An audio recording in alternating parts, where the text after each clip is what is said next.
Kids in the Garden State are enjoying their last week of summer vacation before heading back to class. And that makes it a perfect time to speak with the state's acting commissioner of Education, Angelica Allen-McMillan. So great to have you here, Commissioner. Thanks for being here. Thank you for having me. Good morning. Of course. So let's begin, I guess, first and foremost with what we're really seeing emerging heading into the school year, because there's a lot of exciting things, but there's also now, once again, the threat of COVID, a new strain that's starting to make the rounds, right? Every school district, even during the pandemic, handled it differently with rules and regulations. What can people expect this year?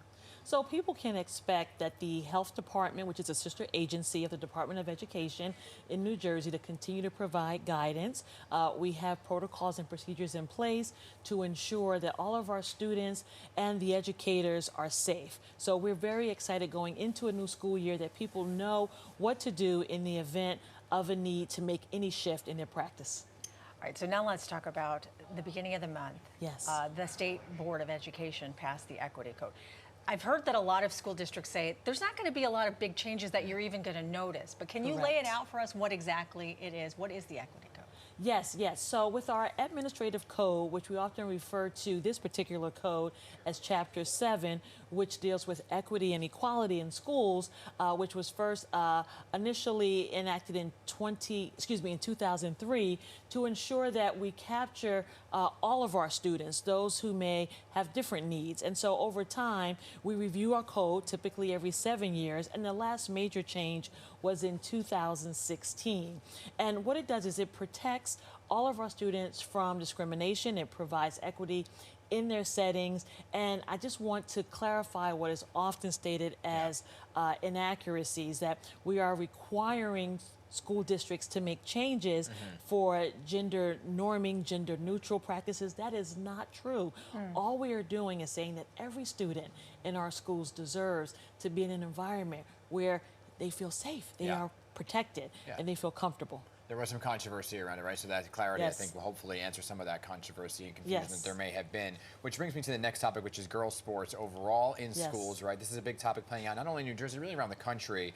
What is the state's position, I guess, on kids who are born male, saying they identify as female, then competing on a team?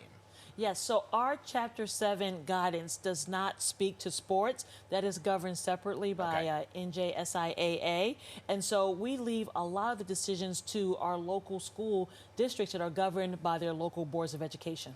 Okay, let's talk about a very sensitive topic. There have been issues with bullying. I mean, that's been going on for years. But there recently was a loss of life with a young woman, young lady who took her own life because of bullying. How's the state handling bullying?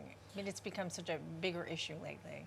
Yes, so we know that the pandemic had a negative effect on many of our students, with the social isolation as a primary catalyst for a change in behavior. And so we have continued with the implementation of our harassment, intimidation, and bullying legislation to provide the safest environment. So with that said, loss of life for the young woman, and we've had, unfortunately, many others, we continue to meet with our task force to update our practices and take feedback from the school district professionals, from our stakeholders, and even students. We want to know how we can make it better. How can we make schools safer for you? Right, and that brings us to the topic of mental health, right, and evaluations overall, because that plays a factor into bullying and what it can do. And more kids are more open now to talking about mental health as a whole. So is the state providing more counselors? Are there enough to handle evaluations for students? Yes, so the issue of more counselors, I can say we always need more. We've had challenges with the issue of having enough teachers in the classroom in certain districts, particularly for our sciences and special education. So funding is available, and we are always looking for qualified professionals to come into our schools. We have tiered supports for students at various levels, those who have the greatest needs, such as suicidal ideation, to everyone who can use mindfulness, who can benefit from a moment of relaxation.